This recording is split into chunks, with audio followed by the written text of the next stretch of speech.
पश्चिम चंपारण के बेतिया स्थित ऐतिहासिक मीना बाजार में सोमवार को जिला प्रशासन द्वारा चलाए गए बुलडोजर ने पूरे इलाके में भारी तनाव और आक्रोश पैदा कर दिया। प्रशासन ने अतिक्रमण हटाने की कार्यवाही के तहत पहले से चिन्हित करीब 85 दुकानों को हटाना शुरू किया, जिसके लिए भारी संख्या में पुलिस बल, दंडाधिकारी और प्रशासनिक अधिकारी मौके पर तैनात रहे।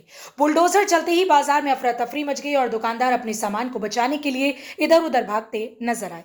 कार्यवाही का विरोध कर रहे व्यापारियों ने प्रशासन पर मनमानी, तानाशाही और गरीब दुकानदारों को निशाना बनाने का आरोप लगाया।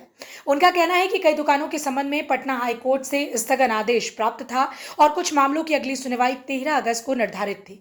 इसके बावजूद प्रशासन ने बिना उनकी बात सुने दुकानों को ध्वस्त कर दिया। व्यापारियों ने दावा किया कि ये दुकानें उन्हें पूर्व राज व्यवस्था के समय पट्टे पर मिली थी और वे वर्षों से नियमित रूप से टैक्स जमा करते आ रही हैं, इसलिए उन्हें अचानक अतिक्रमणकारी बताकर हटाना अन्यायपूर्ण है। दुकानदारों का यह भी कहना है कि सड़क चौड़ीकरण के नाम पर केवल बाजार के गरीब व्यापारियों पर कार्यवाही की गई, जबकि सड़क के दूसरी ओर पर्याप्त खाली जमीन उपलब्ध है जहां से भी सड़क का विस्तार किया जा सकता था। बुलडोजर कार्यवाही के बाद बाजार में भारी आक्रोश देखने को मिला और प्रभावित व्यापारियों ने प्रशासन के खिलाफ नारेबाजी करते हुए कहा कि उनकी पूरी आजीविका इन्हीं दुकानों पर निर्भर थी। कुछ व्यापारियों ने आत्मदाह तक की चेतावनी दी और कहा कि दुकानें टूटने के बाद उनके परिवार के सामने रोजी रोटी का गंभीर संकट खड़ा हो गया है। प्रदर्शन कर रहे व्यापारियों ने मीडिया के सामने कथित तौर पर हाईकोर्ट का स्टे आदेश और अपनी दुकानों से संबंधित पट्टा दस्तावेज भी प्रस्तुत किए और आरोप लगाया कि प्रशासन ने कानूनी प्रक्रिया की अनदेखी की।